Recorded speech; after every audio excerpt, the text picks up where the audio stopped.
Bien. Antes de empezar específicamente con la unidad 2, dos cosas. Una, si tienen alguna duda de la unidad 1, pueden hacerla por acá o la pueden hacer en el grupo. Si quieren, si por ahí les resulta más cómodo por ahí mandar un mensajito o un audio más tranquilas o mandar la foto de alguna parte del texto. De la unidad 1 que les haya quedado, sí, se cierra eso. Y lo otro es que les voy a mostrar de nuevo el cronograma, porque ahora en octubre no vamos a tener todos los miércoles, hay un día que no vamos a tener, pero se los quiero mostrar bien, así eso queda claro. Mientras yo lo voy buscando, ustedes van pensando si tienen alguna duda de la unidad 1. Acá está. Bien.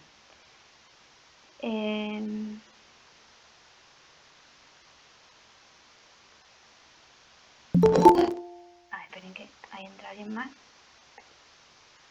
Bueno. Ahora sí. Les paso en limpio esto. Voy a mostrar al lado del calendario, digamos, de fecha. Esta semana nos vamos a ver para ver, o sea, hoy nos vemos para comenzar la unidad 2. Seguramente alcancemos solamente a ver el texto de Ana María Brígido porque es como más larguito y la idea es que ustedes lo puedan entender bien. Si tienen alguna duda del texto la leemos y vemos, la vamos resolviendo.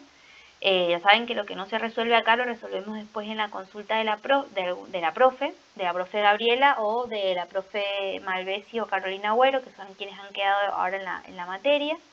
Y nos vamos a ver, como dice este calendario, que acá está, por supuesto, todo esto desfasado porque hubo unas 2 semanas que no nos vimos, pero el 5 hoy arrancamos la unidad 2 y nos volvemos a ver el 19, es decir que la semana que viene no nos vamos a ver porque hay mesas, ¿sí? El 13 y el 14 y yo espero poder rendir. Creo que no voy a rendir, pero espero poder rendir. Entonces esta semana no nos vamos a ver, pero ya sí retomamos la semana del 19. Como acá hay fin de largo y van a ser varios días que van a poder aprovechar, estaría bueno que vayan avanzando con las lecturas de la unidad 2.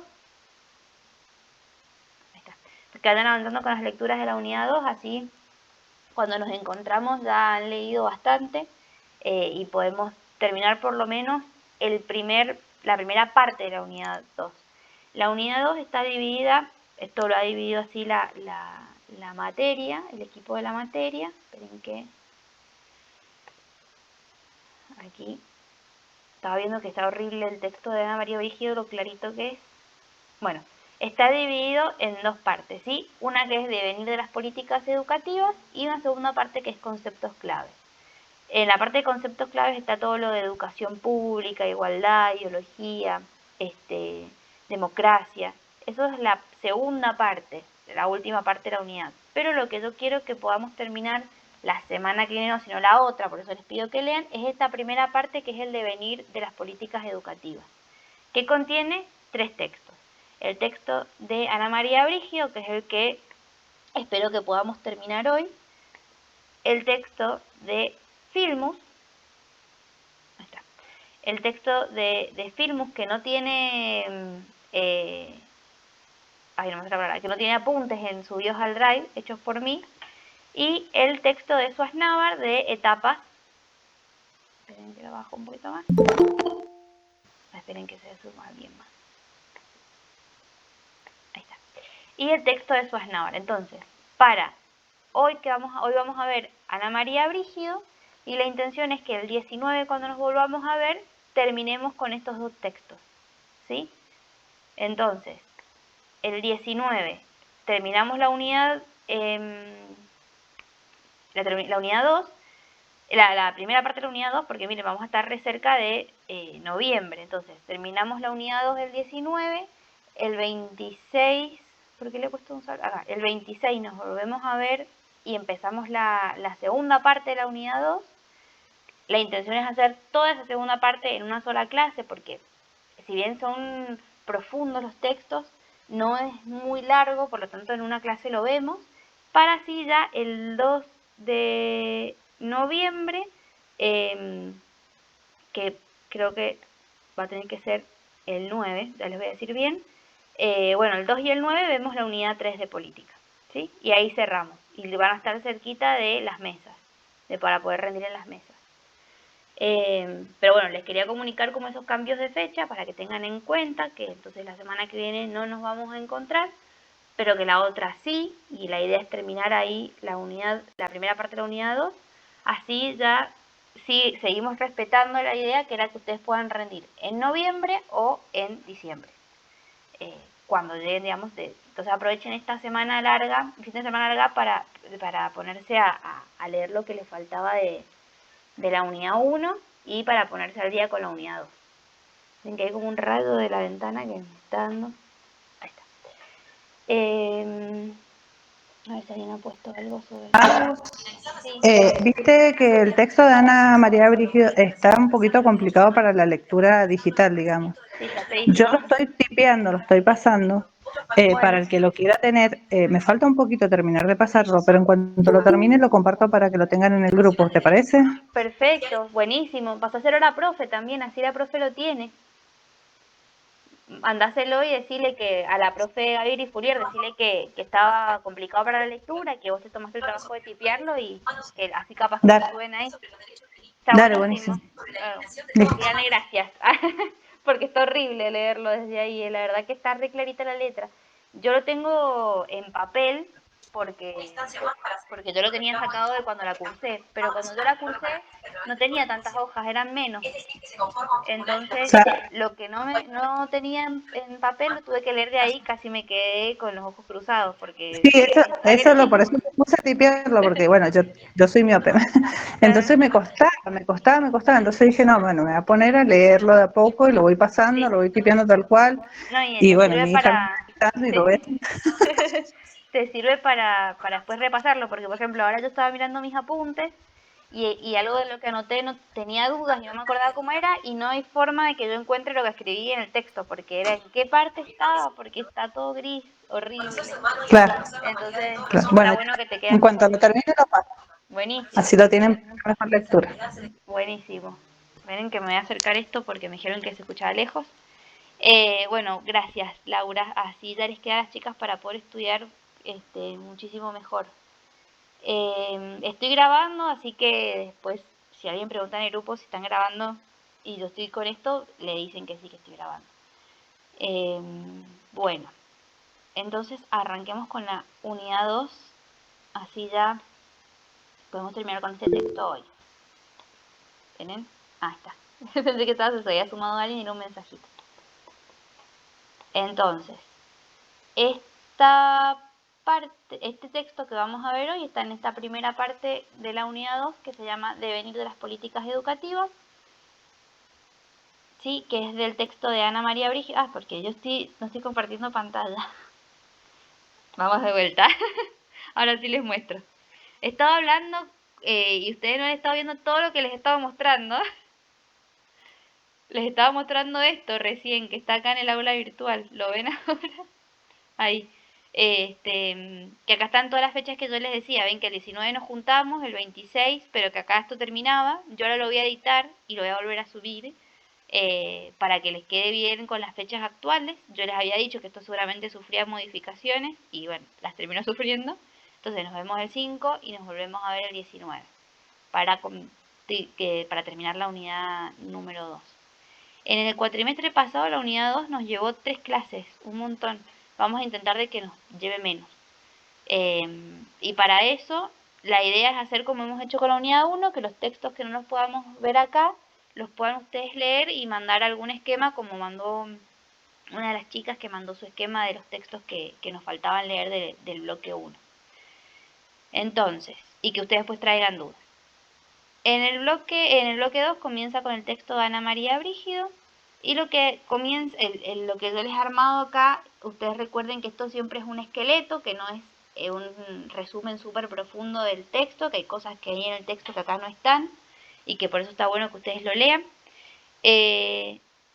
Yo arranqué mis apuntes, aquí está, colocando esta definición general de sistema. ¿Cómo define Brígido a un sistema en general, digamos, sin pensar específicamente en un sistema educativo? Dice que un sistema es un conjunto de elementos que tienen una función específica en pos de un objetivo común, ¿sí? Entonces, este conjunto de elementos tiene una función específica, o desarrollan, puse ahí una función específica, pero basándose siempre en un objetivo en común. Esos elementos a su mismo tiempo tienen interrelaciones, interacciones, ¿sí? Hay una interdependencia, es decir, que esos elementos son independientes unos del otro, pero que a su mismo tiempo se integran. Entonces, estos elementos que conforman el sistema no solamente son parte, sino que también lo constituyen el sistema, o sea, que hacen y son parte. Son parte del sistema y hacen al sistema en general. Y acá aparece como una especie de, también en el texto, que esto véanlo, esperen que lo voy a antes que nada chequearlo, para no decirles, hoy, ahí está. Si no me equivoco, esto está con un video de la profe. Vamos a abrirlo para mostrárselo. Ay, se lo tenía abierto acá. En el bloque 2. Bueno, de eso también quiero que sepan que los textos donde hayan videos de la profesora súper profundos explicando el tema, voy a tratar de explicarlos, pero dejar más que nada... Bueno, en este no está el video de la profe, ¿ven? No están acá los videos. A ver, en el 2021. Si es que todavía está el 2021. Subido. Bloque 2.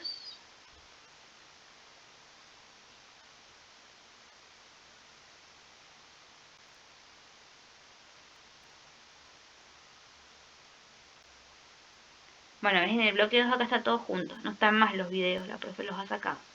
Bueno, no importa. Lo que hacía la profe en esto...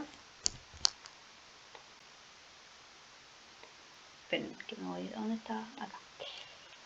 No estaba acá. A ver, ¿pueden creer que se me salió esto? Se me fue. ¿A dónde se me fue?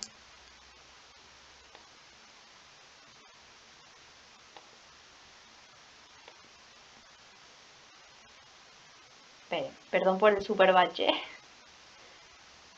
Tenía 2.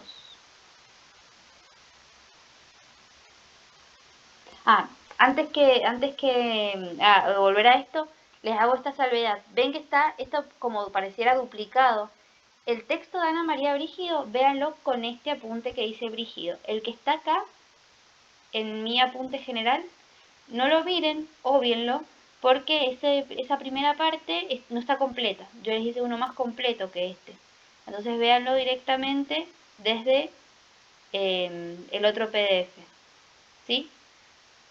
Bueno, acá está toda la primera parte, ven, de Ana María Brígido.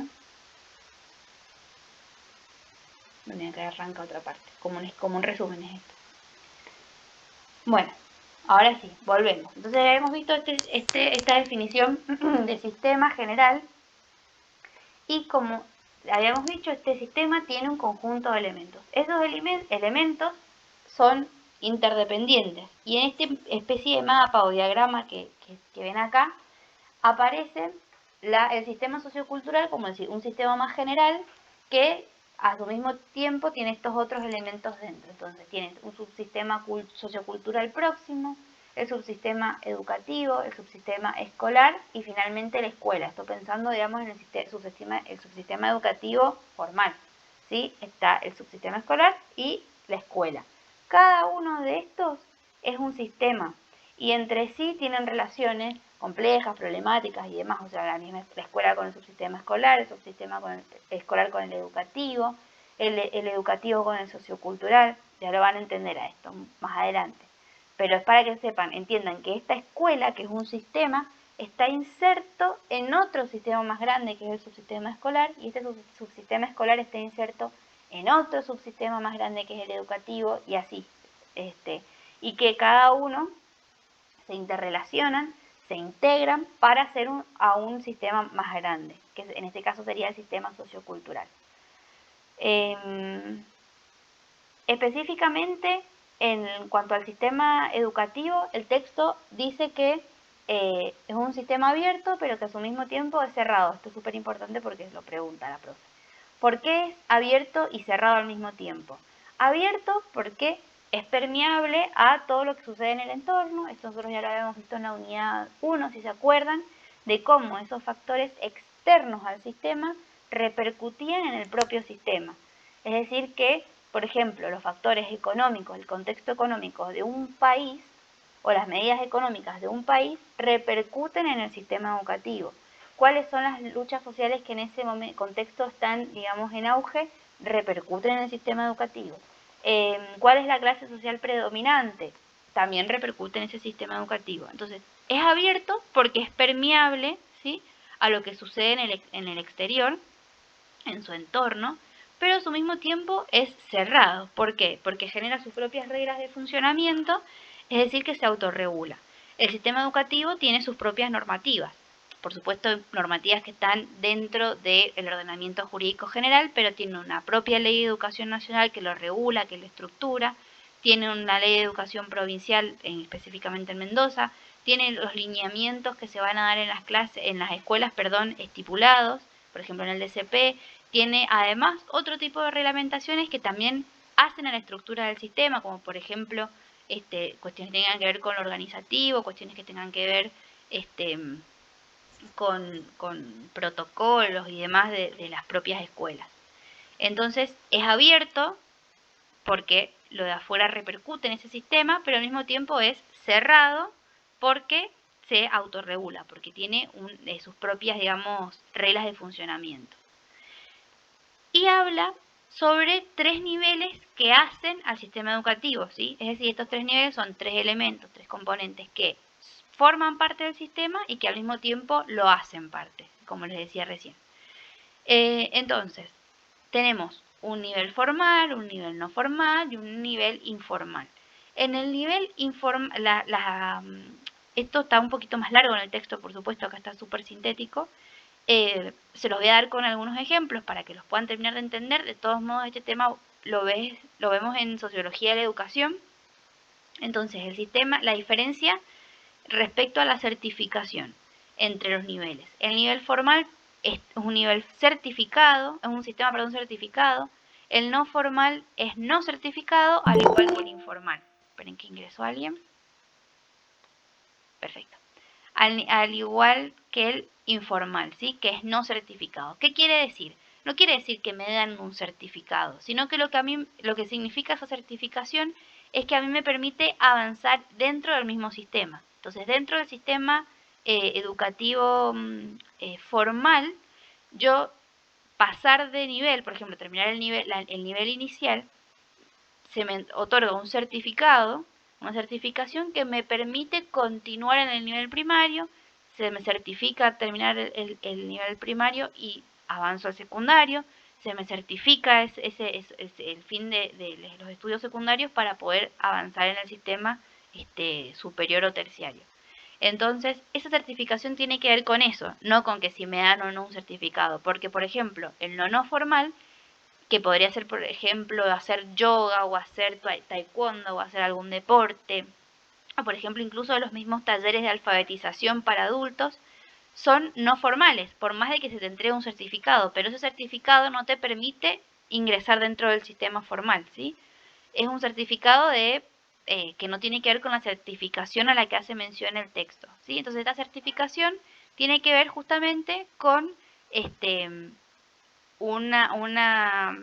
no quiero decir la palabra prueba, pero como ni certificación de nuevo, pero la demostración de que se ha terminado un nivel para poder continuar con el siguiente y para dar cuenta de en qué parte del sistema se encuentra esa persona. Eso tiene que ver con la certificación, ¿sí?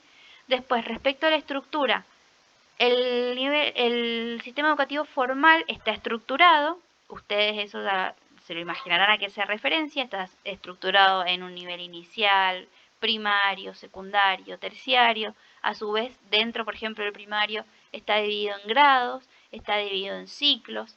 Entonces, también adentro del mismo sistema formal hay otros tipos de educación. Por eso digo que siempre es un sistema que contiene otros sistemas.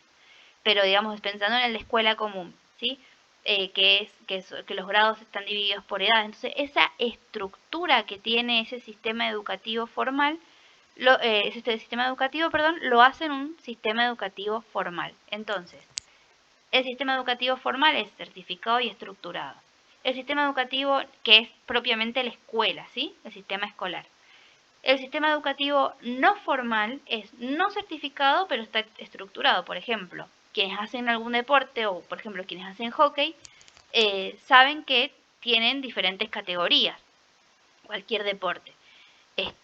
O incluso hacer talleres y demás, siempre está el principiante, el medio y el avanzado. Entonces hay una estructura dentro de ese sistema, pero no, que puede ser por edades, incluso similar al del sistema escolar, pero no, al no estar certificado lo convierte en un sistema educativo no formal.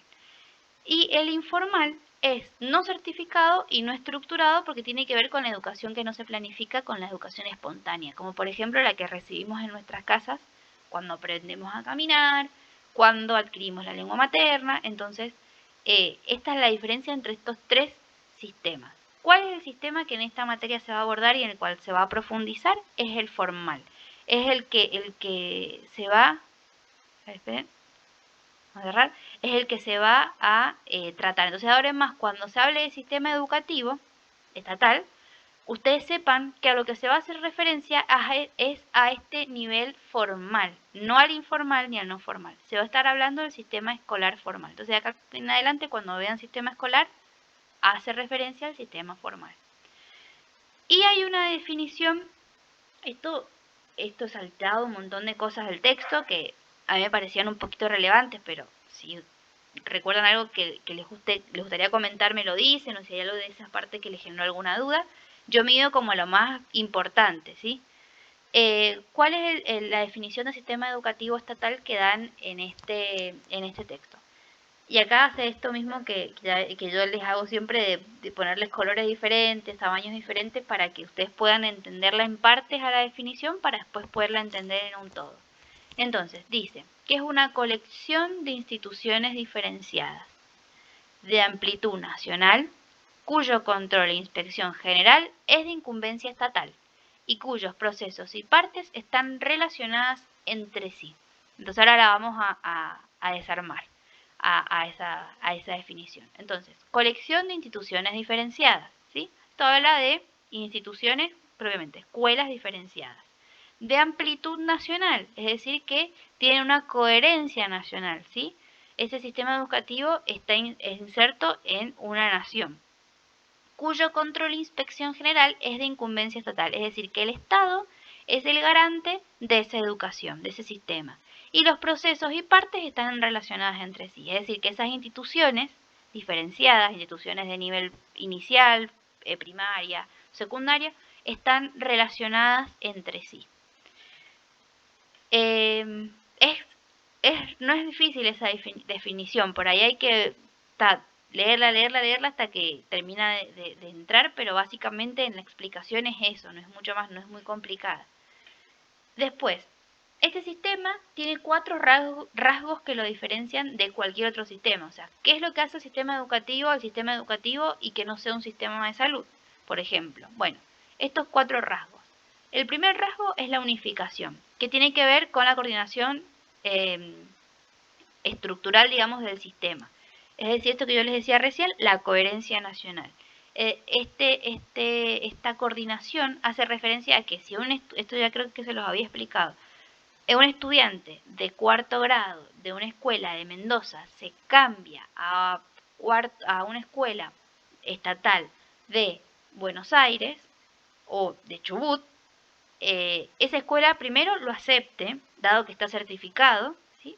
Y porque cumple con la misma estructura al estar dentro del sistema formal, se sabe, digamos, en qué grado está, eso hago referencia, y que ese sistema tenga una coherencia nacional que permita, por ejemplo, esta movilidad, pero que permita también, en cuanto a los contenidos, no una homogeneización, pero sí por lo menos una coherencia en los contenidos que se dan en todo el territorio nacional. ¿Se entiende esto de unificación? Es básicamente que todo esto esté unificado, que haya, en este caso, ¿cuál es en qué se materializa esa unificación? O sea, ¿cómo vemos material esa unificación? con la Ley de Educación Nacional. La Ley de Educación Nacional es el ejemplo claro del rasgo de unificación del sistema, porque ahí lo estructura y establece lineamientos generales para todo el país. Después, la sistematización, que tiene que ver con la estructura propia del sistema, que lo divide no solamente en cuáles niveles, sino también en la organización jerárquica. Eso también está dentro de la Ley de Educación Nacional, la Ley de Educación Provincial en el caso de Mendoza, se ha estipulado en la Constitución Provincial, ahí está, en donde está estipulado quién es el director general de escuelas, cuál es el rol que le cabe, cuáles son sus deberes, cuáles son sus derechos, bla, bla, bla. Entonces hay una organización jerárquica en cuanto a el director general de escuela, los supervisores, los directores, por ejemplo, de escuelas privadas, y el director de la escuela, las secretarías, las docentes. Entonces, toda esa organización jerárquica hacen a la sistematización del sistema, ¿sí? A la estructura de ese sistema, que al mismo tiempo le da coherencia.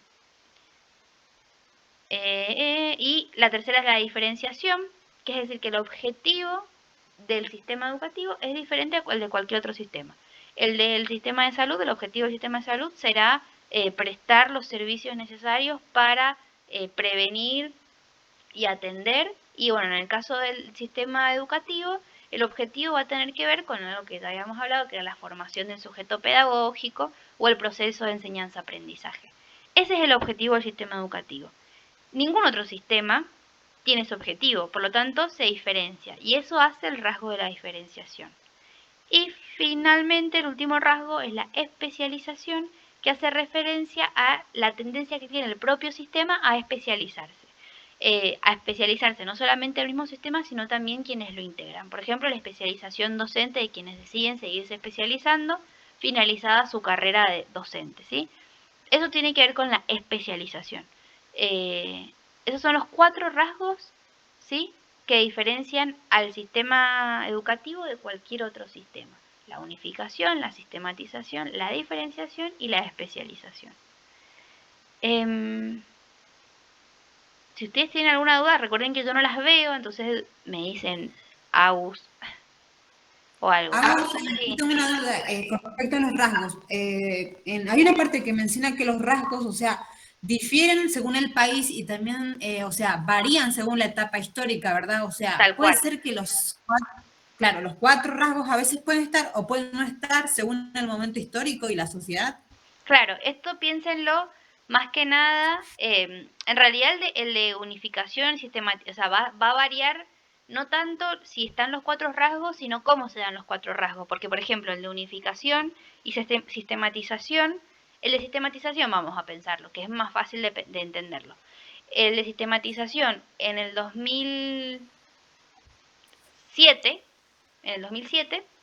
podemos decir, bueno, porque es un sistema, está sistematizado porque hay una estructura que es educación inicial, nivel primario, o sea, EGB1, EGB2, EGB3 y polimodal. Y unos años después, eso con la Ley de Educación Nacional desaparece y aparece el nivel primario y el nivel secundario, sin EGB ni polimodal. O sea, hay una diferenciación ahí en esa etapa histórica, pero sigue habiendo sistematización, sigue estando sistematizado. Por supuesto que en los inicios del sistema educativo esa estructura va a ser muy distinta a la que conocemos hoy, porque van a haber grados multiedad, la especialización docente no va a ser tal como la que existe hoy, la unificación incluso va a tener otros rasgos, porque no va a haber una ley de educación nacional que contemple cuestiones como, por ejemplo, el tema de la estructura. Entonces, esa también es la diferenciación, no solamente en si hay o no, si están presentes estos rasgos, sino en cómo se dan esos rasgos. O sea, cuáles son las características del rasgo unificación durante la época de Sarmiento. ¿Cuál es la característica del rasgo sistematización durante la etapa durante el gobierno de, no sé, de la Rúa? Entonces, todas esas cuestiones que tienen que ver con los contextos hacen que esos 4 rasgos varíen, que no sean siempre los mismos. Pero si los analizamos, los encontramos en distintas etapas. No sé si se entendió. Sí, sí, sí, lo entendí. Entonces siempre más o menos siempre están, pero o sea, su forma, cómo se va aplicando en cada periodo Claro, va cambiando, o sea.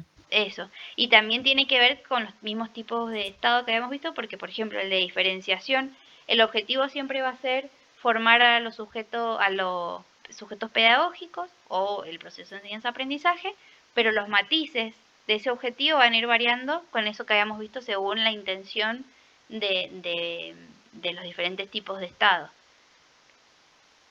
Va a ir cambiando, se va a formar un sujeto pedagógico más pensándolo para el mercado, o se va a formar un sujeto para que, digamos, sea un individuo dentro del mercado, se lo va a formar para que sea un ciudadano. Esto se ve por ahí un poquito más profundo en sociología, me acuerdo, acá también se ve, pero esto de lo formo para ser un ciudadano porque tuvimos años de dictadura, entonces es importante formarlo en educación civil y derechos humanos. Bueno, no, porque el Estado argentino está comenzando a consolidarse, entonces necesitamos que estos sujetos pedagógicos, además de saber matemática, lengua, bla, bla, bla, sean ciudadanos, aprendan de educación cívica, entonces se los forma desde la educación cívica. Entonces, ese objetivo se va a ir como tiñendo al mismo tiempo, si bien la base es formar sujetos pedagógicos, el qué tipo de sujetos pedagógicos va a ir variando, digamos, según esos tipos de estados que habíamos visto en la unidad 1.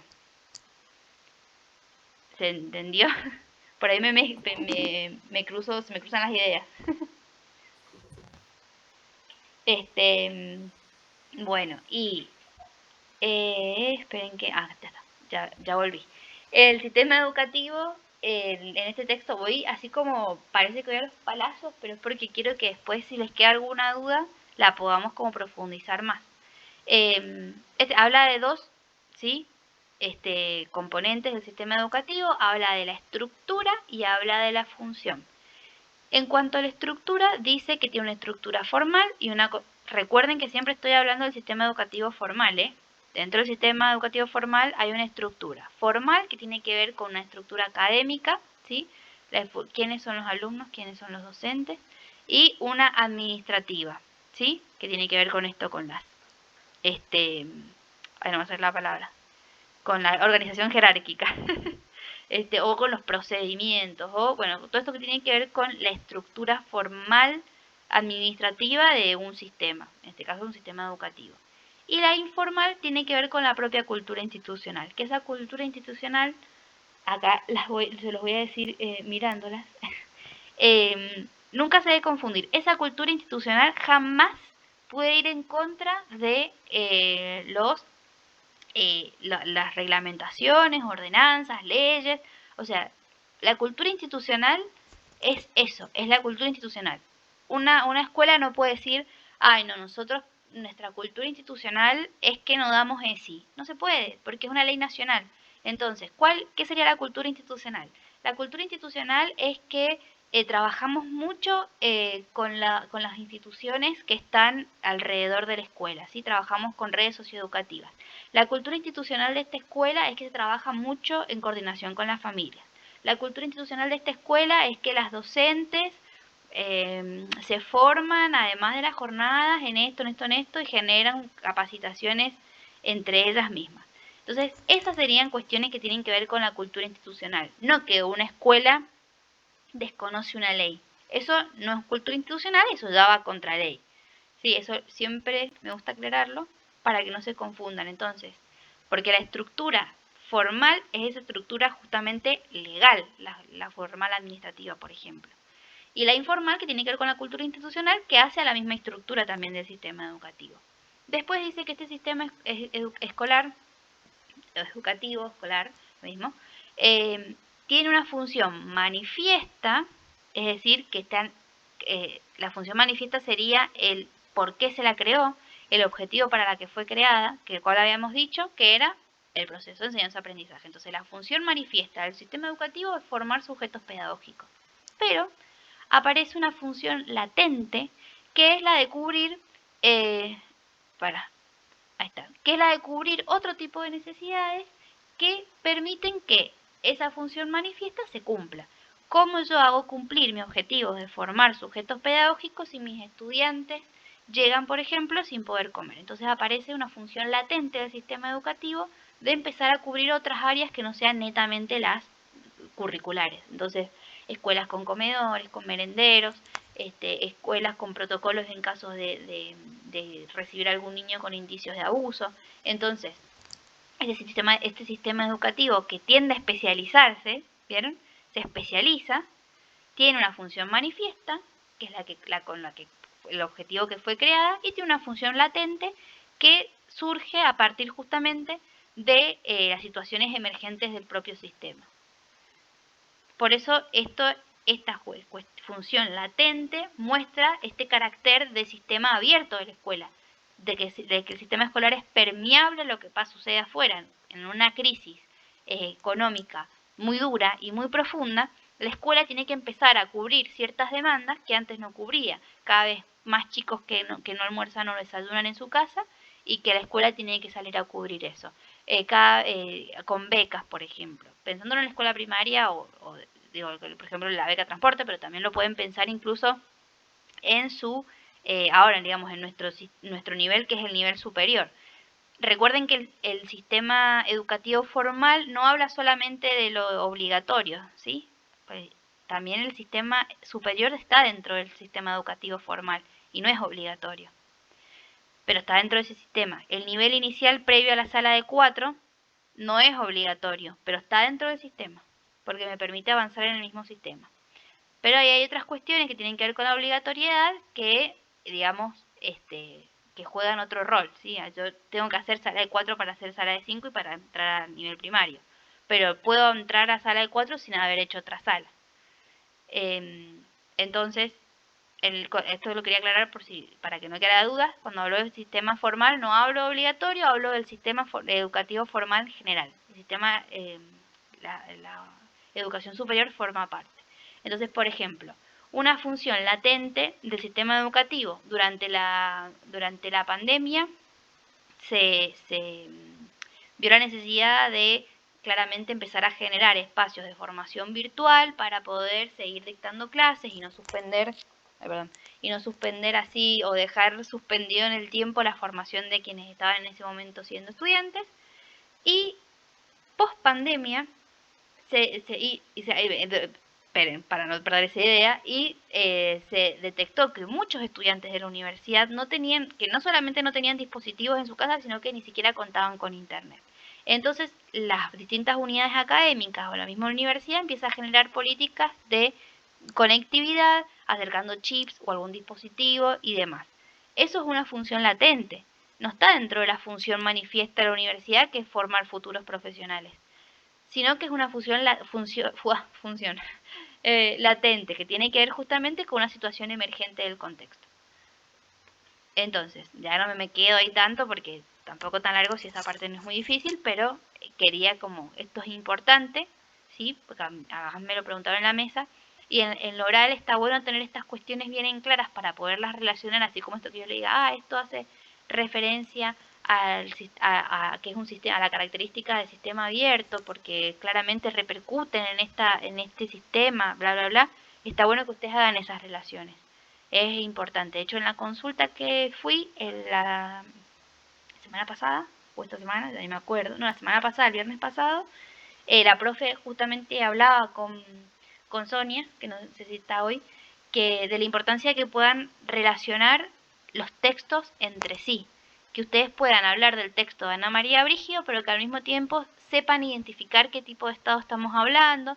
Ya cuando vean en la unidad 2 del tema de ideologías puedan decir, esto se puede relacionar con ideología, o esto se puede relacionar con igualdad. Entonces siempre traten de ir haciendo esas conexiones cuando vayan estudiando.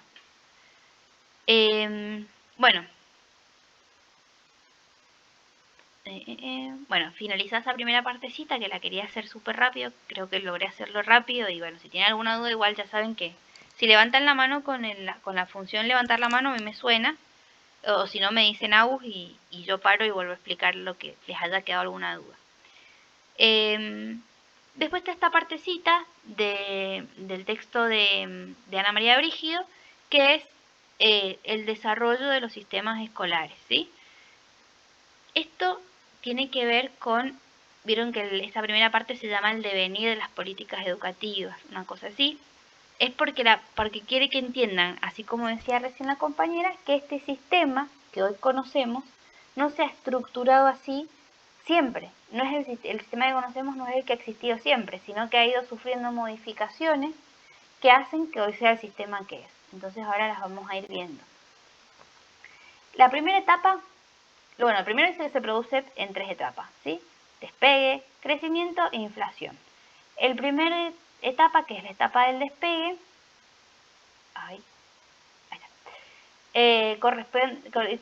corresponde a la emergencia del sistema. Yo más o menos se los voy leyendo y explicando, como lo hago siempre. Previo a la etapa del despegue, ustedes entiendan que la educación o el sistema educativo estaba en manos de lo privado, ¿sí? Y los grupos que controlaban esas instituciones diferenciadas tenían el monopolio del recurso educacional, es decir, que decidían quiénes daban clases, a quiénes se daban clases y qué se daban esas clases. Entonces, esos recursos estaban en manos de unos grupos que tenían el monopolio, digamos, de la toma de decisiones. ¿Cuándo se da el despegue? Cuando los sistemas empieza a haber una lucha competitiva entre los grupos de interés, que estos que les comentaba, que tenían el monopolio de la toma de decisiones. Entonces, esa lucha competitiva con el propio Estado lleva a la creación de nuevas escuelas, es decir, que se empieza a ampliar la matrícula, ¿sí? Es decir, que como estaba, digamos, en la esfera de lo privado, empiezan a aparecer nuevas escuelas en base a querer competir. Esto como funciona el mercado, digo, empiezan a aparecer cada vez más negocios, más ofertas, entonces la demanda de ese sistema empieza a aumentar y a su mismo tiempo también eso hace que, digamos, traduciéndolo al lenguaje educativo, aumente la matrícula de las escuelas, aumenten las matriculaciones, es decir, los inscriptos. Entonces acá dice que existieron 2 estrategias en esta lucha competitiva, ¿sí? Una primera que tuvo que ver con la sustitución, que está re chiquito, así que se los leo por si quieren anotar al lado, si no me entienden la letra. Dice, consiste en devaluar el monopolio existente mediante la competición en el mercado educacional, la construcción y el mantenimiento de nuevas escuelas, el reclutamiento, el entrenamiento y el pago a nuevos docentes para dotarlos de personal. Es decir, que primero el Estado dijo, bueno, una primera estrategia es, bueno, directamente creo más escuelas, formo mis docentes, frente al poder económico del Estado, ninguna empresa puede, ningún grupo privado puede competir. Entonces el Estado empieza a crear sus escuelas con sus docentes. Entonces, frente a esa competencia, él se empieza a devaluar lo privado, porque si ya lo está haciendo el Estado, ¿para qué voy a ir a una institución privada? Entonces lo privado empieza a devaluarse hasta desaparecer, ¿sí? Sustituyo de esa manera ese rol en el rol del Estado. Esa sería una estrategia. Y la otra es la de restricción, que involucra el uso de la maquinaria legal del Estado para privar al grupo propietario de sus ventajas educacionales, por ejemplo, expropiando los edificios en los que se dictaba, o proscribiendo los edificios escolares y privados, y el objetivo es una transferencia legal de descontrol. Es decir, que básicamente hubieron 2 caminos. Un camino de expropiar esas escuelas privadas directamente que queden en manos del Estado, o un camino de ir sustituyendo, generando, digamos, esta devaluación de los grupos, de la oferta, privada. Finalmente, ¿qué es lo que se termina haciendo? Ahí aparece en estos años la ley 1420, les puse ahí el año, pero se tendría que haber puesto más arriba. Es 1884, más o menos la época, es toda la época de los 80, de 1880, no de 1980. Y la ley 1420 establece 3 puntos mega fundamentales que dan como las bases de la educación y que también repercuten en la educación que hoy conocemos, en el sistema que hoy conocemos. ¿Qué dice esta ley? Dice que la educación tiene que ser laica, o sea, es una ley de 1884, laica, gratuita y obligatoria. Ya después cuando veamos la segunda parte vamos a entender porque siempre cuando digo obligatorio tengo que decir gratuito, pero básicamente al establecer la gratuidad, estamos ahí un poquito con esto de reemplazar la oferta privada, porque ya el Estado se está haciendo cargo de generar sus propias instituciones, que además son gratuitas, y además yo lo hago obligatorio. ¿Qué sucede cuando yo, como Estado, tengo una ley que me obliga a garantizar la educación obligatoria, el sistema educativo haciéndolo gratuito, pero si yo además digo que es obligatorio, lo que sucede es que se aumenta la matrícula, ¿sí? Porque quienes estudiaban eran de ciertos grupos sociales que consideraban la educación como una oportunidad de movilidad social, pero de repente al convertirlo en educación obligatoria empiezo a traer otros grupos sociales a mi escuela. Entonces, este punto en donde el Estado establece la educación como gratuita, laica y obligatoria, que es lo más importante, obligatoria, es donde se da el despegue del sistema, ¿sí? ¿Cuál era yo les he puesto siempre, van a ver acá cuál era la mirada social de la educación. En este momento, como yo les comentaba, los grupos que iban eran realmente a la escuela, que piensen en 1880, eran quienes venían de familias, digamos, más que se consideraba algo de movilidad social ascendente, en realidad había una mirada indiferente, porque los grupos obreros, por ejemplo, no consideraban la educación como algo que los iba a permitir ser en un futuro estar mejor económicamente o en otro estatus social, sino que era indiferente, era bueno, si estudia igual va a terminar siendo obrero como yo, o sea, no tiene sentido, era como indiferente, como que no lo consideraban, o sea, quienes iban a la escuela eran quienes venían de familias que eran o académicas, familias de abogados, ¿se entiende esto? Había una mirada indiferente hacia la educación. Con la obligatoriedad esto empieza a cambiar. ¿Por qué? Porque llegamos a una etapa de crecimiento. Ustedes piensen, de 1880 y estamos hablando de un montón de años hasta la década del 40. Sí, un montón de años en donde esa obligatoriedad va transformando ese sistema educativo estatal. Entonces, el conflicto de la etapa anterior no se da ni una sustitución ni se da una restricción. Lo que da paso es a una negociación colectiva. Entonces, ¿cuál es el cambio deriva de la transformación de la propiedad privada de las escuelas en el control público de la educación? Es decir, que el Estado sigue teniendo en sus manos el control público de la educación, ¿sí? Está en sus manos. Si hay una institución privada, la regula el Estado. O sea que el Estado, esta es la negociación, el Estado se hace cargo del control, a pesar de que existe una institución privada, pero es el Estado el que controla. El Estado al mismo tiempo se transforma en el garante de esa educación. El financiamiento público da como resultado una diversificación de los recursos los servicios educativos, y estos se extienden a los sectores más amplios de la sociedad. Entonces, lo que elimina la competición es la imposibilidad de competir con el Estado en términos de poder y recursos. O sea, mientras un grupo privado comienza a hacer una escuela, el Estado ya hizo 3 con los recursos financieros que tiene. Se expande el nivel de enseñanza en el nivel medio, ¿sí? Archer distingue 3 tipos de negociación entre los grupos de interés y el Estado: las transacciones externas, la iniciación interna y la manipulación política. De esto, ¿qué es lo que ustedes tienen que entender bien? Que en el crecimiento, el nivel medio, que es el nivel secundario, si se quiere, hoy, empieza a crecer. ¿Por qué? Porque antes sí las personas hacían la educación primaria, no la terminaban, pero bueno, se alfabetizaban y demás. Pero al generar la obligatoriedad empieza que primero crece el sistema, lo que hoy conocemos con nivel primario, que en ese momento no era así, pero bueno, para que lo entiendan. Empieza a crecer el sistema en su nivel primario. Después empieza a crecer considerablemente en el nivel secundario, porque también empieza a ser obligatorio. Y finalmente, eso repercute en que más personas puedan acceder a la educación superior, porque han finalizado, digamos, los otros niveles.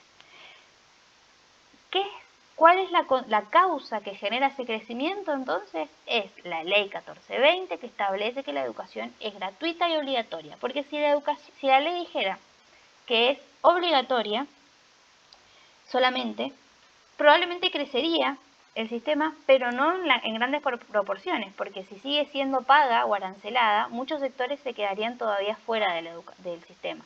Entonces, ¿qué es lo que lo hace crecer?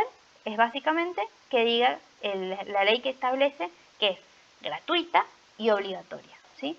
Eso genera un aumento masivo de la matrícula. ¿Quiénes empiezan a ingresar por primera vez al sistema educativo? Los hijos de los obreros. ¿Qué genera el hecho de que se aumente desmedidamente la matrícula? Y bueno, genera que el Estado empiece a hacer más y más escuelas, genere más escuelas. Y si hay más escuelas y hay más estudiantes, por consecuencia directa hay más docentes. Entonces el Estado empieza a generar también, a capacitar, entrenar, formar, bla, bla, bla, bla, a sus docentes. Entonces empieza a aumentarse en el empleo también docente.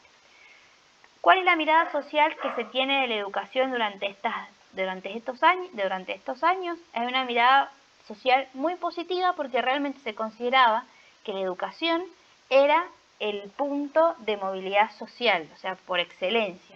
Es decir, que el hijo del obrero que terminaba sus estudios primarios, secundarios y estudiaba, luego se puede convertir en un abogado y ascender a una clase media, por ejemplo.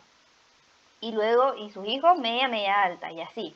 Entonces, la educación en estos años era sinónimo de movilidad social ascendente. Era sinónimo de mejorar las condiciones económicas y sociales, y culturales también, de la persona o del grupo familiar.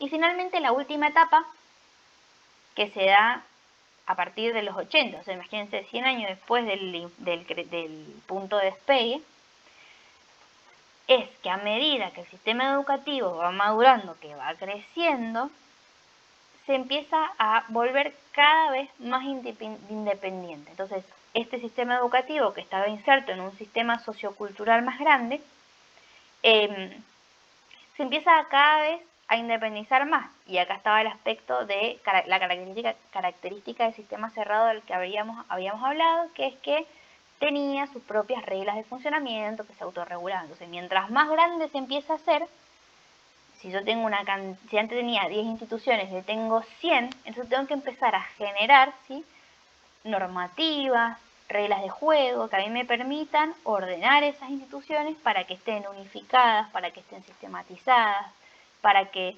estén, digamos, que sigan cumpliendo con el objetivo para el que fueron creadas y para que cada vez se sigan especializando. Están los 4 rasgos que les había mencionado. Entonces, este crecimiento hace que a su vez el Estado tenga que tomar una postura, si se quiere, debe generar nuevas normativas o reglas que permitan regular esas nuevas instituciones. Y que cada vez los separan más de los otros sistemas y lo consolidan, al mismo tiempo se consolida más como sistema, un sistema educativo que cada vez crece más y más. El desarrollo de la educación se caracteriza por un crecimiento no guiado. ¿Qué quiere decir esto? Que es desmedido, ¿sí? Imagínense, con la obligatoriedad, la matrícula se va a las nubes, sobre todo porque quienes terminan los niveles obligatorios empiezan a acceder a otros niveles, es decir, que la matrícula va a aumentar en todos los niveles de manera desmedida, gracias a que sigue siendo a esa obligatoriedad y a la gratuidad. Empieza a existir competencias en las ofertas de las titulaciones. Por ejemplo, pensando en un secundario, que si me egreso con un bachiller de esto, que soy bachiller aquello, estamos pensando no en el sistema que conocemos hoy, sino anterior al nuestro, por ejemplo. Y también hay ofertas en las titulaciones universitarias, que si médico, que si abogado, en las más clásicas, ¿no? Entonces, ese crecimiento desmedido se da con una excepción. Ese crecimiento desmedido se da en todos los ámbitos. Las ofertas de titulaciones explotan, crecen. La cantidad de escuelas explota, crece. Un montón de escuelas. La cantidad de estudiantes también. Todos los niveles empiezan cada vez más a diversificar. ¿Cuál es la excepción? Para la profesión docente. ¿Por qué? Porque empieza a recibir poco apoyo, una profesión como bastardeada, si se quiere, y además recibe pocos beneficios sólidos de ese sistema. Un sistema que crece, crece, crece, crece, crece, y los menos beneficiarios son los docentes, quienes prestan, digamos, si se quiere, un servicio dentro del sistema. Entonces, esto para que lo sepan, ¿eh? Que el crecimiento es medida, superinflación se da para todo, inflación en un sentido positivo en este caso, ¿sí? De que se aumente y crezca ese nivel, de ese nivel el sistema, pero con una excepción para el gremio docente. En esta etapa se produce la universalización de la enseñanza media y la masificación de la enseñanza superior. ¿Por qué significa la universalización? Que cada vez más sectores de esa sociedad empiezan a acceder a esa enseñanza media y esa enseñanza superior gracias a la obligatoriedad de la enseñanza media, no de la superior, de la media. El hacer obligatorio un secundario, o por lo menos hasta su nivel EGB3 en el caso de no hace muchos años, hace que el acceso a una educación superior se empiece cada vez a aumentar más. ¿Por qué? Y porque le permite terminar ahí está, los niveles del sistema que el sistema requiere de manera gratuita, y le permiten ya, si la familia, digamos, lo puede sostener, ingresar a un sistema educativo superior. ¿Qué sucede con esto? Esto, que puede parecer algo muy positivo, lo es, porque cada vez más personas puedan acceder a la educación superior, es positivo, genera una consecuencia negativa en cuanto a la mirada que se tiene de la educación. ¿Por qué? Porque hay una fuga de exigencias educacionales para ocupar puestos de trabajo u obtener una promoción en el empleo. Es decir, que hay una pérdida en el valor de las titulaciones. Esto es, por ahí, quienes son muy chicas, no lo van a tener tan presente, pero cuando yo iba al secundario se modificó esto de EGB por polimodal y pasó a ser, digamos, obligatorio todo el secundario, y hace no muchos años tener un título secundario tenía un valor, y en los 90, imagínense, en la época de nuestros padres, si quieren, tener el título secundario tenía un valor que hoy ya no tiene, porque la mayoría de la población tiene el título secundario. Entonces, tener ese título secundario ya pierde valor. Antes se te pedía una titulación secundaria para ingresar, por ejemplo, únicamente a una empresa a trabajar. Y eso empieza a perder valor. ¿Por qué? Porque ya si todos tienen título secundario, entonces yo tengo que exigir más. Entonces, ya empiezo a exigir otras cosas. No exijo que tengas solamente el título secundario. Voy a querer que estés especializado en esto. Incluso esto se traslada no solamente a la pérdida de valor de las titulaciones del nivel secundario, medio, porque recuerden que estamos hablando de otra época, sino que repercute también en las titulaciones de la educación superior. Y ustedes piénsenlo y un poquito, digamos, hoy, porque esto también se va trasladando hasta nuestra época. Hoy no es lo mismo. Hoy la educación, y esto ya muchos sociólogos están de acuerdo en en este estudio, de decir que hoy la educación superior ya no es más sinónimo de movilidad social ascendente. Hoy terminar una carrera universitaria, incluso digo de las más clásicas que siempre han generado buenos ingresos, como por ejemplo ser abogado, ya no te garantiza automáticamente que vos subas, digamos, o asciendas socialmente, que estés mejor económicamente. O sea, ¿por qué? Porque la cantidad de abogados que hay, la cantidad de demanda, de oferta de abogados que hay, no se equipara con la demanda. Y por esto que les cuento de la baja de exigencia de esa titulación, de la pérdida de valor de esa titulación. No me sirve que seas solamente ingeniero. Yo quiero que seas ingeniero especializado en tal cosa. No me sirve que seas solamente, en nuestro caso funciona un poquito diferente la docencia pero bueno, incluso digamos en los bonos de puntaje se puede ser. No solamente necesito que seas docente, necesito que seas docente, pero que sepas de esto, porque eso te va a garantizar acceder mejor a este puesto de trabajo. Y eso pasa en el sector público y en el sector privado. Entonces, esta masificación de la matrícula, este aumento de matrícula y de egreso también, por supuesto, o sea, ingresan y egresan esas personas, hace que esas titulaciones comiencen a perder valor. Entonces esa es la consecuencia negativa de la inflación. Eso significa que hay que restringir nuevamente y arancelar y que cada uno, y que solamente accedan quienes puedan, y por supuesto que no. Pero bueno, es la consecuencia negativa que tuvo un proceso tan positivo como el de hacer que todos los grupos sociales, o la mayoría, porque no todos, porque ni siquiera hoy está garantizado que todos los grupos accedan, puedan acceder a una educación. Entonces, la consecuencia negativa de esta época es la pérdida de titulaciones. Ahora, ¿por qué si hay una consecuencia negativa en donde las titulaciones pierden valor y ya será, ustedes hoy se ve como muy claro que hay gente que directamente decide no terminar el secundario porque o terminan el secundario y en vez de una carrera larguísima estudian programación, digo, pero ¿por qué todavía hay gente que decide seguir en el sistema? ¿Por qué a pesar de que hay una inflación con una consecuencia negativa como la pérdida del valor de la titulación, hay gente que sigue eligiendo? Y la explicación es que ese sistema educativo va a continuar creciendo, por eso se dice este rulo tan hermoso, va a continuar creciendo, ¿sí? No va a parar de crecer. ¿Por qué? Porque a pesar de que se genera una pérdida de valor y que no significa que vos puedas ascender socialmente, igual te va a permitir tener acceso a bienes. Estudiar para docente no nos va a garantizar ser millonarias, pero ¿por qué seguimos haciendo? Más allá, digo, de las cuestiones vocacionales, estamos pensando. ¿Y por qué? Y primero, porque a mí me va a permitir tener acceso a bienes. Yo ya sé que con el sueldo que voy a tener, no va a ser el más alto en el mercado, pero el sueldo me va a permitir acceder a bienes. Y después tiene que ver, por supuesto, con el desarrollo, integración social y el crecimiento, el conocimiento especializado que están ligaditos a lo que es la vocación. Digo, ¿por qué la gente sigue estudiando para ingeniero? Y bueno, porque hay una necesidad social de integración, de querer ser parte, digamos, de esa clase de profesionales, o de la misma docencia, queremos ser parte de esos grupos profesionales, por eso tenemos esa necesidad de integración social. Al mismo tiempo sabemos que eso nos va a permitir acceder a los bienes, a no todos, porque vamos a ser millonarios, pero por lo menos nos va a permitir acceder a bienes. Y el tercero, que tiene que ver con el conocimiento especializado, ¿sí? Que la persona, el humano, busca saber y saber más.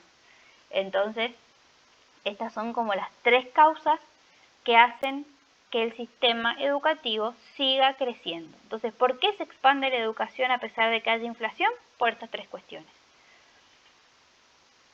Entonces, esto acá que les puse con una letra haciéndome la no sé qué, el valor ya no va a estar en lo que la titulación me ofrece o en lo que la titulación me promete, en las oportunidades, sino que el valor va a estar en lo que reside. Yo voy a estudiar para ser maestra o abogada o ingeniera, no porque quiera ser, porque esto me garantiza movilidad social ascendente, sino porque mínimamente me garantiza la supervivencia, me garantiza no bajar de donde estoy. Entonces, por preservar mi contexto actual, o mejorarlo un poco, pero digo, el valor de la titulación o el valor de acceder al sistema no va a estar en lo que me ofrece, en la oportunidad, en todas las promesas, sino que va a estar en lo que va a preservar. Por lo menos preserva de que, por ejemplo, no solamente en cuanto a bienes materiales, sino también en esto del conocimiento. Me va a preservar que yo pueda relacionarme o interrelacionarme con personas porque voy a estar alfabetizado, porque además voy a tener conocimiento sobre esto, bla, bla, bla. Entonces, en lo que preserva, ¿sí?, está el valor, no en la oportunidad que va a generar. Y acá va esto también un poquito de la mano, porque todo esto hace que no pare de crecer. Y acá hay varios ítems a tener en cuenta. Primero, el nivel educacional se transforma en aprovechamiento, ¿sí? Esto que yo les comentaba recién. Como que en otros ítems lo que les acabo de explicar. El nivel educacional se transforma en aprovechamiento. La calidad del logro. Hay esto de la integración social, de cómo me integro yo, cómo me inserto como alguien que solamente ha terminado el secundario, como alguien que está estudiando una carrera universitaria. La transformación de la utilidad asegura el acceso a más educación, es decir, que si yo hago una carrera de grado, ya me estoy asegurando que puedo hacer un posgrado en un futuro. Terminar el secundario me permite en un futuro por lo menos saber que puedo hacer una carrera si yo lo decido. Después, hay beneficios y pérdidas cambiantes.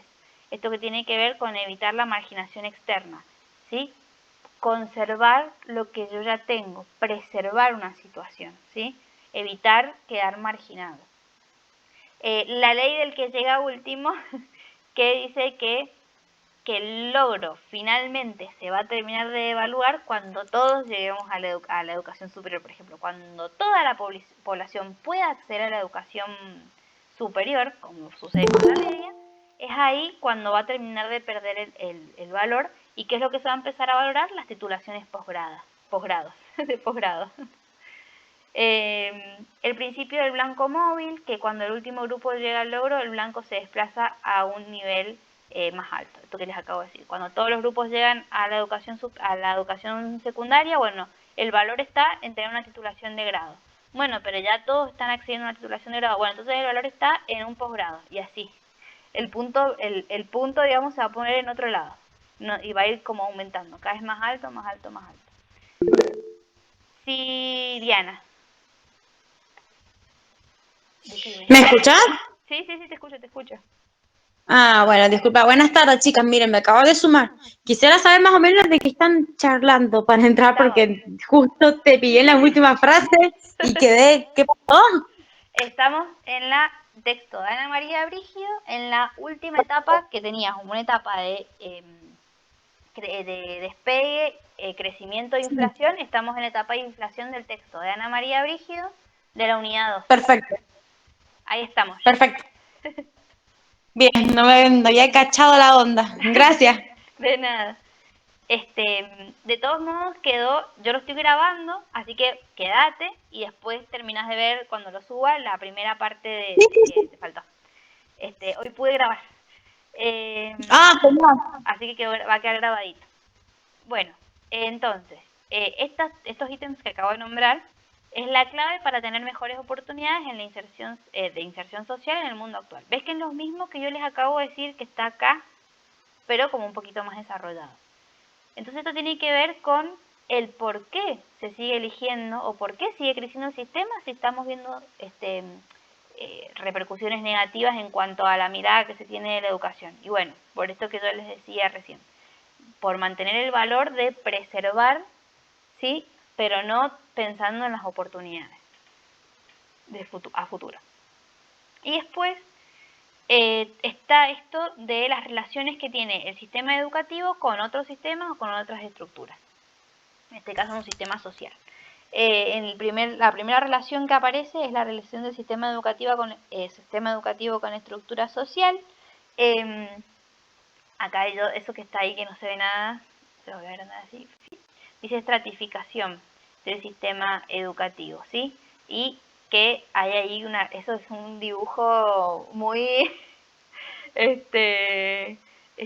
estaba pensando mucho cuando lo hice, pero bueno, es como que este sistema educativo que está estratificado, que se relaciona con también la estratificación del mismo sistema social de clases sociales, que ahora lo explico bien. ¿Cuáles son las relaciones del sistema específicamente con la estructura social o con el sistema social? La primera, la transmisión de la cultura. ¿Cómo se conserva esa sociedad? ¿Cómo se crea y se recrea la cultura? Con el sistema educativo. Y las formas de organización con el sistema educativo. O sea, se conserva ese sistema, esa sociedad. Se conserva la sociedad, se crea y se recrea la cultura y las diferentes formas de organización y gracias al sistema educativo. ¿Quién es el agente de transmisión de eso? El docente, ¿sí? Entonces, el sistema educativo es el responsable de la transmisión cultural o de la formación del proyecto sociocultural que ya hemos visto también en la unidad 1 de un país, de un Estado-nación. Entonces, genera que esa sociedad se, digamos, conserve. ¿Qué más? La integración social del individuo, es decir, la participación plena en la vida social, la instrucción más regulación de la conducta. Entonces, no solamente genera la instrucción o la formación del sujeto pedagógico en cuanto a contenidos didácticos, disciplinares, como por ejemplo matemática, lengua, naturales, sociales, sino que también el sistema educativo le permite regular la conducta. ¿Por qué? Porque ese individuo que ingresó en sus primeros años de vida al sistema empieza a entender cómo se dan las relaciones con otros y empieza a entender no solamente las reglas de conducta familiares, sino también sociales con otros grupos. Entonces también es importante porque el sistema educativo le permite al individuo la integración social, ¿sí? Cuestión que también hace a la conservación de la propia sociedad. La innovación. ¿Qué quiere decir esto? La innovación viene de la mano con la investigación en la educación superior. ¿Por qué? Porque la investigación en la educación superior va a generar cambios en las pautas sociales y culturales de una sociedad. Por ejemplo, todo lo que tiene que ver con innovación en cuanto a lo médico puede ser un ejemplo, pero por ejemplo pensando no tal vez en las ciencias más naturales, sino tal vez en las ciencias sociales, se pueden pensar en toda la innovación en cuanto a las ciencias como por ejemplo la sociología, que va generando cambios en las pautas sociales y culturales. Por ejemplo, estudios que se han hecho desde en cuanto a la investigación en la educación superior respecto a la importancia de dar educación sexual integral en las escuelas, porque se pueden detectar casos de abuso y prevenirlos también, generan cambios en las pautas sociales y culturales, porque en un momento se resiste la idea, pero finalmente esa sociedad comienza a entender de qué va estas investigaciones. No sé si se entendió eso. Por dar un ejemplo, digo, hay muchos más, pero por ahí ese ejemplo es un poquito más cercano al sistema educativo. Y la selección social, que tiene que ver con que el título que uno obtiene tampoco es indiferente a la hora de integrarse socialmente. Y acá dice que es funcional porque la educación formal es sinónimo de movilidad social, pero les había explicado que esto un poco empieza a perder actualmente sentido, porque ya hoy se entiende que la educación formal hoy no me garantiza la movilidad social, sí me garantiza preservar lo que ya tengo, pero no me garantiza ascender.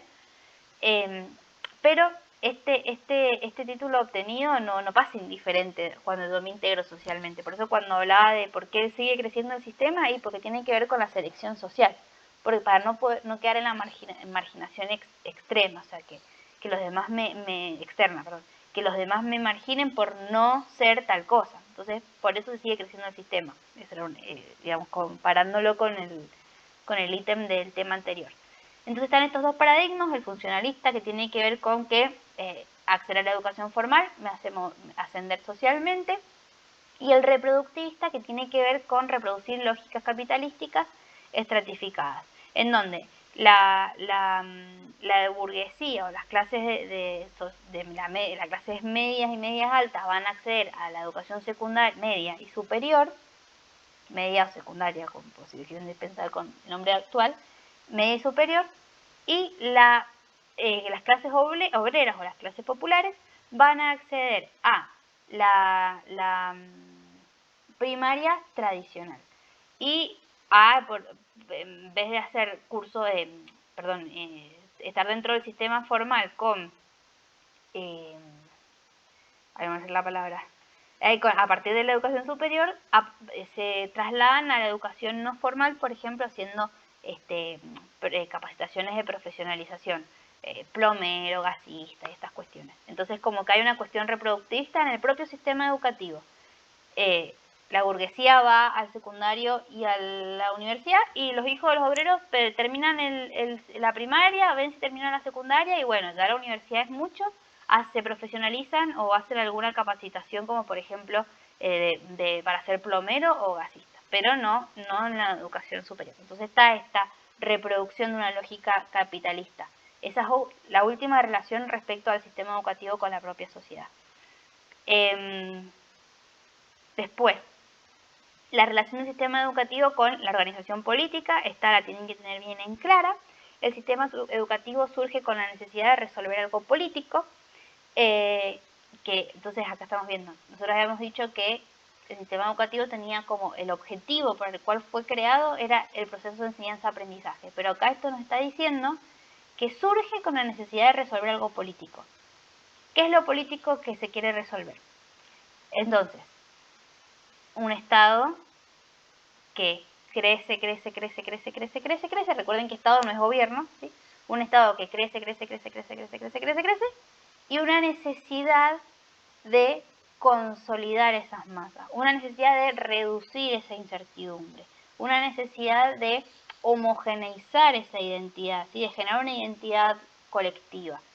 ¿A través de qué puede el Estado empezar a consolidar las masas, de bajar la incertidumbre, de generar un foco de identidad social?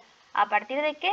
A partir de la educación. Entonces el sistema educativo surge por la necesidad de resolver algo político que era el control de las masas, ¿sí? ¿A través de qué? De la formación del sujeto de pedagógico. La relación debe tener en cuenta la misión encomendada y el poder político del momento, ¿sí? ¿Quién está en el poder político en ese momento? La formación política del ciudadano tiene que ver con la selección de los contenidos que se van a dar, tiene que ver con los valores y las prácticas que se van a inculcar, ¿sí? Esto ya lo habíamos visto, creo, que un Estado, vamos a bajarlo a gobierno para que lo puedan entender mejor. Un gobierno que tiene lógicas capitalistas, ¿sí? Que tiende a reproducir las lógicas capitalistas, va a seleccionar los contenidos en base a las necesidades del mercado. Entonces va a empezar a crear futuros obreros. ¿Cuáles son los valores que se van a inculcar en las prácticas? Se van a inculcar las prácticas de obediencia, las prácticas de trabajo, las prácticas de reproducción y bla, bla, bla. ¿Se entiende? O sea, la formación política del ciudadano va a tener que ver con quienes están en el poder político. Luego, la democratización de la vida social, que tiene que ver con la participación de la ciudadanía en la organización política y la igualdad de oportunidades. Que eso tranqui porque lo vamos a ver en la segunda parte de la unidad 2 y ahí lo van a terminar de entender. Y también los límites. Esto que les contaba de que se regulaba la conducta, bueno, también aparece esto de los límites y fuertemente aparece ahí el rol docente como un agente en estas transformaciones. Esto es importante que lo sepan y sí, pero ¿de qué manera es importante que ustedes lo sepan? Es importante que ustedes lo entiendan de esta forma. No que se sepan de memoria esta parte, sino que ustedes puedan entender cómo la organización política repercute en el sistema educativo, que acá sale en un cuarto de carilla, pero que está repetido en muchísimos textos. O sea, ya lo vimos en la unidad 1, en la unidad 3, en la segunda mitad de la unidad 2 lo vamos a seguir viendo. Entonces, esta organización política que sigue repercutiendo en el sistema educativo. ¿De qué manera? Y en la selección de contenidos, en los valores que se van a inculcar, en cuál va a ser el tipo de participación que se va a promover dentro de participación ciudadana que se va a promover en las escuelas, si se va a garantizar o no se va a garantizar la igualdad de oportunidades, y en esto de la construcción de los límites. Ahora, la última relación es la relación del sistema educativo con la estructura económica y el mercado laboral. ¿Cuál es la misión encomendada en este caso? Acá hemos visto que la misión encomendada era formar la formación política del ciudadano, o sea, formar al ciudadano de manera política, democratizar la vida social y establecer límites. Esas son la misión en que el poder político, que la organización política le encomienda al sistema educativo. ¿Cuál es la misión que entonces le encomienda el sistema económico y el mercado a ese sistema educativo? La misión que le encomienda es formar capital humano y no solamente formar capital humano, sino producir nuevos conocimientos. ¿Qué debe hacer el sistema educativo para poder cumplir? Y el sistema educativo requiere asignación de recursos. para la formación del capital y por supuesto que para la producción de nuevos conocimientos. La producción de nuevos conocimientos es igual a innovación, es igual a investigación. Lo pueden pensar desde algo súper material como una semilla transgénica que se pensó con tales cualidades para que no se seque, para que no se abiche, para que no, lo que sea. Pero para llegar a eso, o con una máquina, por ejemplo, una máquina que es pensada de esta forma para arar campos de esta manera, bla, bla, bla, bla, bueno, para llegar a eso, el sistema educativo requiere recursos, ¿sí? Recursos para formar a ese capital humano, para que ese capital humano sea el que produzca nuevos conocimientos. Entonces, ahí aparece la articulación con el mercado laboral. Esa articulación es necesaria para dar respuesta a la producción de nuevos conocimientos. ¿Por qué? Si no existiese una articulación, habría una demora en el ingreso al mundo laboral.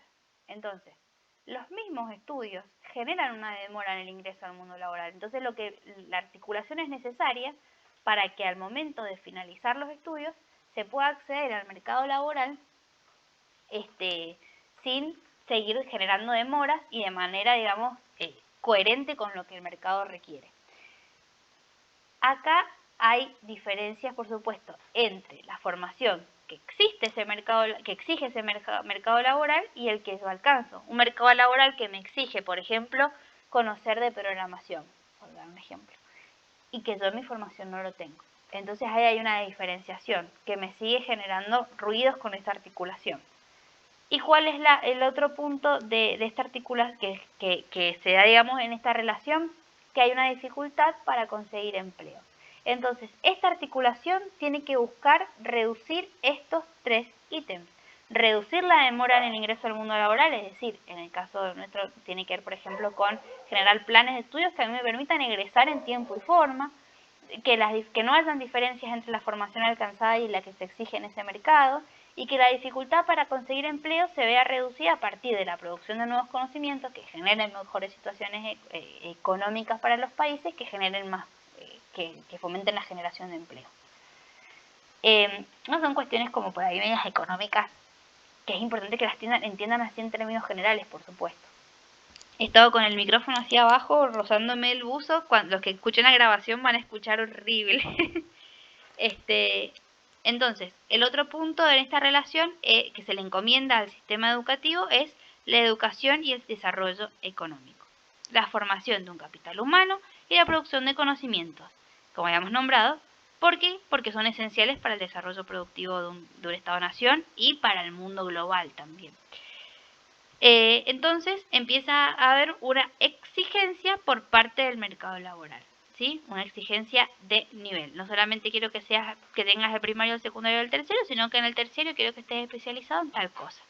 Entonces, se le encomienda a ese sistema educativo, el mercado, digamos, le encomienda al sistema educativo que le forme capital humano para luego insertarse en ese mercado y que ese capital humano a su vez produzca conocimientos. La producción de conocimientos también es, se llaman actualmente economías de conocimiento, que tienen que ver con esto, con las prácticas innovadoras, con la creación de nuevos productos o de nuevas herramientas y bla, bla, bla. Entonces esta es la segunda tarea que se le encomienda. No solamente se le encomienda que se articule con el mercado, sino que se le encomienda también que forme a su capital humano y que fomente la producción de conocimiento. Y lo tercero son las presiones.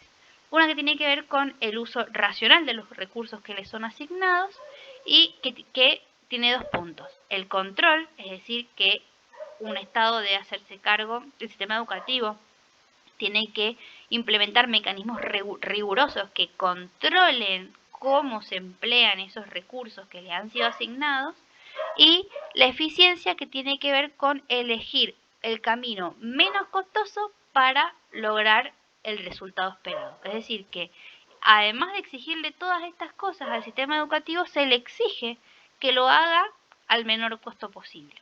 Entonces, y generando los controles necesarios. Entonces, estas son, digamos, las relaciones con respecto a la estructura económica y el mercado laboral. con la organización política y con la sociedad. Esto entiéndanlo como lo que la estructura social le encomienda al sistema: transmitir la cultura, que el individuo se pueda integrar socialmente, que se genere innovación, que bueno, esto es horrible, pero bueno, que esté, digamos, en los lineamientos de la selección. Todo esto entiéndanlo de esa manera, ¿sí? Para que les quede un poco más claro. Eso, a ver, no les quiero decir ahí termina el texto de Brígido y nada que ver, pero entiendo que ahí termina el texto de Brígido.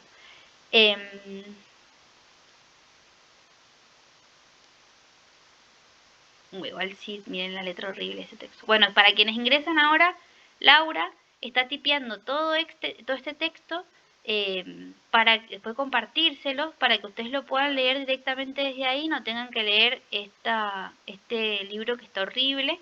Yo le recomendé que se lo mande a la profe para que las profes también lo tengan. Bueno, esto que yo les acabo de leer es todo esto, que es larguísimo, pero que por ahí, bueno. Hasta la selección social, ¿ven? Yo se los he dado bastante resumido y sintético para que ustedes puedan entenderlo en términos generales. Eso no significa que ustedes tienen que estudiar eso que yo les pasé. La idea es que ustedes sobre esto o con esta base puedan completar sus esquemas. Esto es como un esqueletito de lo que es el texto de Ana María Brígida. Esperen que quiero ver en dónde me quedé acá. Bueno, y este texto ya no está más, así que de esto yo lo debería eliminar, pienso, porque Puigros no está más. Está Swaznavar y Filmus. Esperen a ver si acá me acabo algún texto. Ahí no sé si alguien se sumó o si me habló. Ahí está, a ver. Así se entiende. Para que quiero ver si acá...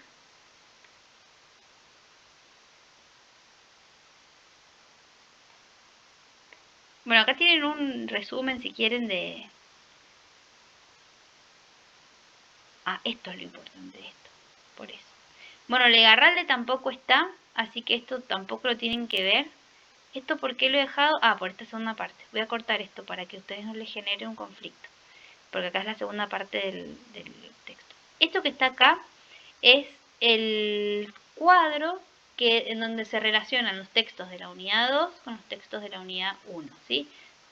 Tipos de estado, el tipo con qué concepto clave se relaciona, cuál es la configuración del sentido de la educación en este momento, cómo se lo entendía el sujeto pedagógico. Bueno, esto está acá por si ustedes lo quieren revisar.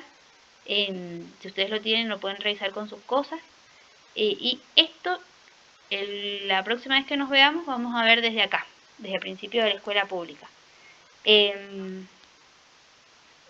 Quiero ver, todavía no he decidido, les había dicho qué es lo que voy a hacer con el texto de Swaznavar y Filmus, porque yo ese texto esto lo daba en su momento, yo lo daba con la Doni, y la Doni daba estas dos partes, entonces yo debería ponerme a estudiar estos dos textos, porque son nuevos, no estaban cuando yo los rendí, pero bueno, ya voy a ver si hago, esperen que voy a detener la presentación, voy a ver si hago apuntes de uno de los textos para terminar la semana que viene, y les pido que traigan leído el otro para que ustedes compartan así el material y ya podemos terminar con la unidad la primera parte de unidad 2, así ya la otra semana directamente vemos conceptos claves que yo creo que en una clase los vemos todos porque no son muy largos. Lo importante ahí es que ustedes lo entiendan más que yo les explique tanto, que lo veamos con ejemplos y demás. De esto que vimos hoy, que yo sabía que era largo el de Brígido, ¿les ha quedado alguna duda? Díganme.